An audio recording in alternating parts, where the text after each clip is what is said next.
Hello everyone, welcome back to commerce classes. हम अपनी classes में बिज़नेस स्टडीज़ एंड अकाउंटेंसी के सब्जेक्ट्स को कवर कर रहे हैं क्लास 11th के। और आज बिज़नेस स्टडीज़ में हम अपने सेकंड चैप्टर को शुरू करने जा रहे हैं। फर्स्ट चैप्टर हम कंप्लीट कर चुके हैं, तो अगर अभी तक आपने मेरी वीडियोज़ नहीं देखी है तो आप चेकआउट कर सकते हैं। और प्लीज़ मेरे चैनल को सब्सक्राइब ज़रूर कर लीजिएगा वीडियोज़ की रोज़ अपडेट्स मिलने के लिए। तो चलिए वीडियो में आगे बढ़ते हैं और चैप्टर सेकंड को स्टार्ट करते हैं। इसका थोड़ा सा ओवरव्यू हम इससे पहले वाली क्लास में भी ले चुके हैं कि बिज़नेस ऑर्गेनाइजेशन क्या होता है और उसकी फॉर्म्स क्या होती है। प्राइवेट सेक्टर एंटरप्राइजेज होते हैं, पब्लिक सेक्टर होते हैं, जॉइंट सेक्टर्स होते हैं। तो ये तीन चीज़ें हमने पहले वाले में ओवरव्यू कवर किया था। अब हम प्राइवेट सेक्टर एंटरप्राइज के बारे में पढ़ेंगे। प्राइवेट सेक्टर एंटरप्राइज क्या होता है, उसमें मैंने आपको जैसे बताया था कि प्राइवेट में भी, पब्लिक में भी, जॉइंट में भी अलग अलग उनके सब फर्दर पॉइंट्स हैं, उनके सब पार्ट्स हैं, उनके बारे में हम पढ़ेंगे। तो आज हम प्राइवेट सेक्टर को कवर करने जा रहे हैं। प्राइवेट सेक्टर के बारे में आपको पहले बता चुकी हूँ कि इसमें होता क्या है। एक सिर्फ जो है प्राइवेट इंडिविजुअल्स होते हैं ना, वही इस बिज़नेस को कंट्रोल करते हैं, ओन करते हैं या मैनेज करते हैं। Own, control and managed by private individuals. Example के तौर पे जो टाटा कंपनी है, बिरला कंपनी है, रिलायंस लिमिटेड है, विप्रो है। विप्रो भी एक काफ़ी बड़ी एमएनसी कंपनी है, ठीक है।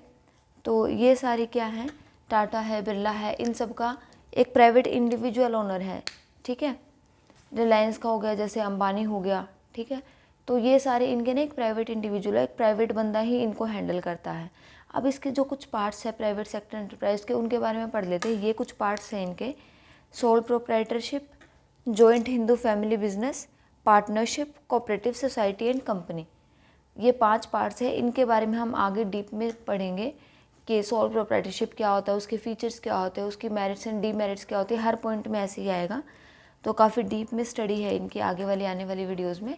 तो चलिए आज हम पढ़ेंगे सोल प्रोप्राइटरशिप के बारे में, जो कि फर्स्ट पार्ट है इसका, form of business, forms of private sector enterprise का, कि सोल प्रोप्राइटरशिप होता क्या है। ये देखिए, जो इसमें 2 वर्ड्स इंक्लूड किए गए हैं, one is, first is sole proprietor, sole, and second one is proprietor, ठीक है। सोल का मतलब होता है वन, सोल का मतलब होता है वन, और प्रोप्राइटर का मतलब होता है ओनर, ठीक है। तो इसका मतलब क्या हो गया, वन ओनर। जो ओनर है वो एक होगा, सिंगल होगा, ठीक है। क्योंकि अब जैसे पार्टनरशिप लगा लो या जॉइंट हिंदू फैमिली का बिजनेस लगा लो, उनमें पार्टनर्स जो हैं, ओनर्स जो हैं, वो एक से ज़्यादा हो सकते हैं। बट जो सोल प्रोप्राइटरशिप एंटरप्राइज होगा ना, उसमें सिर्फ एक ही ओनर होगा। सोल का मतलब ही वन होता है। अब business own, manage and control by single individual, एक सिंगल इंडिविजुअल ही उस बिज़नेस को कंट्रोल करेगा, ठीक है। सोल प्रोप्राइटर का मतलब होता है जहाँ सिर्फ एक सिंगल बंदा होता है, वही हर चीज़ मैनेज करता है, वही हर चीज़ कंट्रोल करता है, ठीक है। अब एक L.H. हेनी ने एक डेफिनेशन दी है सोल प्रोप्राइटरशिप की। The sole proprietorship is the form of business organisation. Business organisation की वो फॉर्म है at the head of which stands an individual, जिसके हेड पे, मतलब जो उसे है, वो हेड पे जो, मतलब ये लगा लीजिए जैसे कि जो टॉप पे होता है, सिर्फ एक ही बंदा होता है, an individual, as one who is responsible, सिर्फ वो एक इंसान जो रिस्पॉन्सिबल होता है, हु डायरेक्ट्स इट्स ऑपरेशन, जो ऑपरेशंस को डायरेक्ट करता है, मतलब जो बताता है कि हमें हमारे बिजनेस में क्या करना है और क्या नहीं करना, and who alone runs the risk of failure, जो अकेला रिस्क, फेलियर का जो रिस्क होता है उसको अकेला बेयर करता है, ठीक है। अब वो प्रॉफिट अकेला ले रहा है तो रिस्क भी उसका अकेले का ही होगा। अब वो बिजनेस ही अकेला बंदा कर रहा है तो उसी का रिस्क होगा। तो ये एक प्रॉपर डेफिनेशन दी गई है सोल प्रोप्राइटरशिप की। अब आगे हम पढ़ेंगे उसके फीचर्स के बारे में, कि उसके फीचर्स क्या है, उसका नेचर क्या है, सोल प्रोप्राइटरशिप एग्जैक्टली है क्या, ठीक है, उसके अंदर क्या क्या इंक्लूड होता है। The first one is single ownership. अब मीनिंग में से, जैसे मैंने आपको पहले भी बताया है कि अगर आपको मीनिंग एक चीज़ का क्लियर है ना, तो आप उसमें से काफ़ी सारे उसके फीचर्स निकाल सकते हो, ठीक है। मैंने भी आपको बताया सोल प्रोप्राइटरशिप एक सिंगल ओनरशिप होता है, मतलब एक सिंगल बंदा उसे हैंडल करता है। तो पहला निकल के आ गया ना, सिंगल ओनरशिप। इसमें जो कैपिटल होती है वो भी सिंगल बंदे की ही होती है, वो भी सिंगल बंदा ही सप्लाई करेगा। अब जब ऑनर का, बिजनेस का ऑनर ही एक है तो कैपिटल भी वही लगाएगा, कोई और कैपिटल क्यों लगाएगा उसके बिजनेस में, ठीक है ना। तो सिंगल ओनरशिप होती है, इंडिविजुअल रिस्क होता है। ये देखिए अभी अभी मैंने बताया था ना डेफिनेशन में कि रिस्क भी उसका खुद का ही होता है, अकेले का। तो वही चीज़ जिसमें भी आगे इंडिविजुअल रिस्क बेयरिंग, वो सिंगल बंदा ही रिस्क को बेयर करेगा, कोई और नहीं करेगा। थर्ड आता है नो सेपरेट लीगल एंटिटी। कोई सेपरेट लीगल एंटिटी, जैसे मैंने भी ना इससे पहले वाले क्लासेस में आपको एक पॉइंट क्लियर कराया था कि business has a separate legal entity.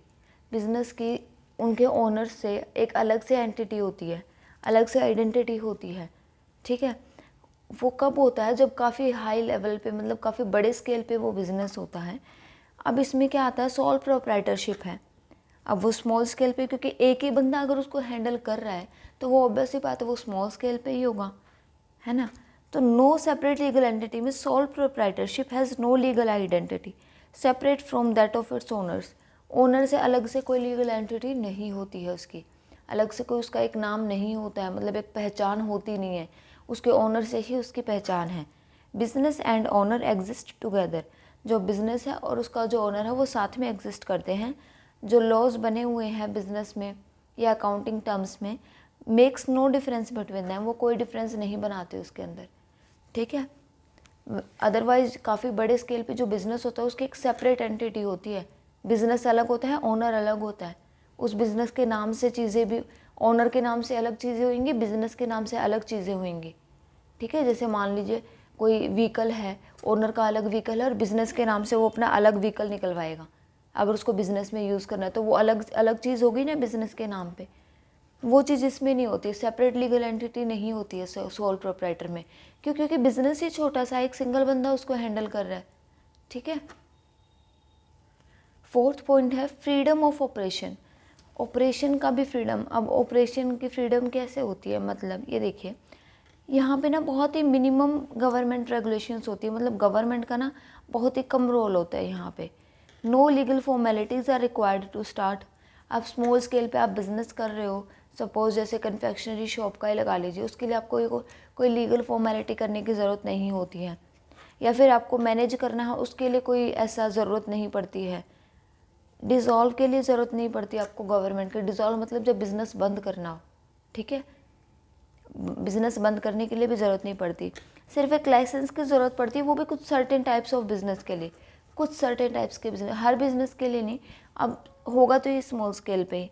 अब फ्रीडम ऑफ ऑपरेशन कैसे हुआ, सपोज़ कीजिए आपने एक कन्फेक्शनरी की शॉप खोल ली, उसके लिए आपको कोई ऐसी लीगल फॉर्मेलिटी की ज़रूरत नहीं है, आपने बस अपनी जगह देखी और उसमें सामान रख लिया।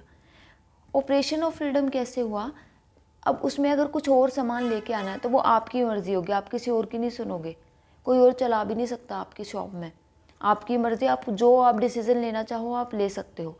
इसे बोलते हैं फ्रीडम ऑफ ऑपरेशन। जो भी ऑपरेशन उसमें कनेक्ट किए जाएंगे बिजनेस में, वो आपकी मर्ज़ी से होंगे, आप उसके डिसीजंस लोगे, ठीक है। फिफ्थ आता है अनलिमिटेड लाइबिलिटी। लाइबिलिटी भी अनलिमिटेड होती है। कैसे होती है, जो प्रोप्राइटर है is personally liable for all the debts of business. मान लीजिए किसी से कोई उधार लिया है उस प्रोप्राइटर ने, उस ओनर ने, तो वो उसके लिए पर्सनली लाइबल हो गया। क्यों? वो एक सिंगल बंदा है, उधार उसने लिया तो पे भी तो वही करेगा ना, और कोई पार्टनर तो है नहीं उसका उस बिज़नेस में कि वो उसको भी बोल देगा कि तू पे कर दे, मेरे पास नहीं है, ठीक है। May have to sell. अब अगर उसकी जो एसेट्स हैं उसकी कंपनी में या उसकी शॉप में, उसके पास जो कैश है, जो एसेट्स है, अगर वो सब भी बेचने के बाद उसका जो लाइबिलिटी है, उसका जो कर्ज है वो नहीं उतर रहा है, तो they may have to sell his personal property to pay off the liabilities, ठीक है। अगर उसकी बिज़नेस की जो एसेट्स हैं उसमें चाहे कैश है, चाहे स्टॉक है, चाहे मशीनरी है, उसके बिज़नेस की जो भी एसेट है, अगर उसे बेचने के बाद भी उनका वो नहीं उतर रहा है, लाइबिलिटी उनकी क्लियर नहीं हो रही है, तो उनको अपनी पर्सनल प्रॉपर्टी भी बेचनी पड़ेगी वो लाइबिलिटीज़ उतारने के लिए, क्योंकि वो उनके पर्सनल एक सिंगल बंदे का बिजनेस हो गया। वही लाइबल है वो सारी चीज़ों के पे करने के लिए, कोई और लाइबल नहीं होगा उसके लिए, ठीक है। सिक्स आता है हमारा वन मैन कंट्रोल। ये भी एक तरह से यही हो गया कि सिंगल ओनरशिप है, जो ओनरशिप है, जो मैनेजमेंट है, lies in hands of one person. उसका ओनरशिप भी उसकी मैनेजमेंट भी एक सिंगल बंदे के हाथ में आती है। हाँ एक चीज़ है कि वो कुछ पर्सन्स को या मैनेजर्स को एम्प्लॉयड कर सकता है, हेल्प के लिए रख सकता है ओनर। सपोज़ कन्फेक्शनरी शॉप है, उसमें उसने एक हेल्पर रख लिया सामान पकड़वाने के लिए, सामान लेके आने के लिए, ठीक है। बट वो कंट्रोल तो उस एक बंदे के, उस ओनर के हाथ में ही होगा ना।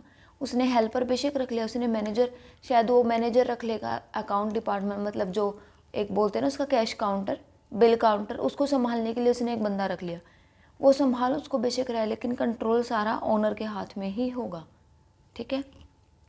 तो वन मैन कंट्रोल है, चाहे बेशक वो हेल्पर रख ले कोई या मैनेजर रख ले, लेकिन कंट्रोल वन मैन के हाथ में ही रहेगा। 7th हमारा आता है स्मॉल साइज़। मैंने जैसे आपको बताया था कि ये स्मॉल स्केल पे स्मॉल साइज इसका इसलिए होगा क्योंकि everything is handled by only one person. सिर्फ एक ही पर्सन उसको हैंडल कर रहा है हर चीज़ को। तो एक पर्सन यार कितना कुछ हैंडल कर लेगा, राइट। वो कुछ लिमिटेड उस तक ही हैंडल कर पाएगा ना, कुछ लिमिट्स होंगी, उसकी भी बाउंड्रीज होंगी कि इससे ज़्यादा मैं हैंडल नहीं कर सकता। तो एक सिंगल बंदे के अकॉर्डिंग मान लीजिए एक कोई सिंगल बंदा अपना बिजनेस कर रहा है और उसके साथ में 2-3 बंदे अपना बिजनेस रन कर रहे हैं, तो किसका ज़्यादा स्केल पे होगा? जो 2-3 बंदे उन्हीं का ना, क्योंकि वो काफ़ी सारी चीज़ों को अपने आप में डाइवर्सिफाई कर पाएंगे, बांट सकते हैं कि तू वो काम कर ले, मैं वो कर लेता हूँ। बट सिंगल है तो सिंगल ही है, उसी को सारा करना है, तो वो स्मॉल स्केल पे ही होगा। Lack of business continuity, business में की कॉन्टीन्यूटी में क्यों आती है कमी? Owner are one, so death, insolvency, incapacity etcetera will have direct effect on business. मान लीजिए ओनर की डेथ हो जाती है या बिज़नेस इंसॉल्व हो जाता है, मतलब ठप हो जाता है, या फिर उसकी कैपेसिटी नहीं है उसको रन करने की बिज़नेस के ओनर को, तो वो डायरेक्ट इफेक्ट कैसे डालेगा बिज़नेस पे? अब एक चीज़ देखिए, मान लीजिए एक सिंगल ओनर है, उसकी डेथ हो गई, कोई और ओनर ना, उसने नॉमिनी बना रखा, ना कोई ओनर है ना कोई पार्टनर है, तो बिज़नेस तो कंटिन्यू नहीं कर पाएगा ना आगे, ठीक है। अब उसकी कैपेसिटी नहीं है उस बिज़नेस को रन करने की अकेले बंदे की, तो कैसे वो कंटिन्यू कर पाएगा अपने बिज़नेस को? तो लैक ऑफ बिज़नेस कंटिन्यूटी भी होता है क्योंकि एक सिंगल बंदा होता है, अगर कुछ इमरजेंसी आ गई, कुछ भी ऐसा हो गया, तो कैसे कंटिन्यू हो पाएगा बिज़नेस, राइट।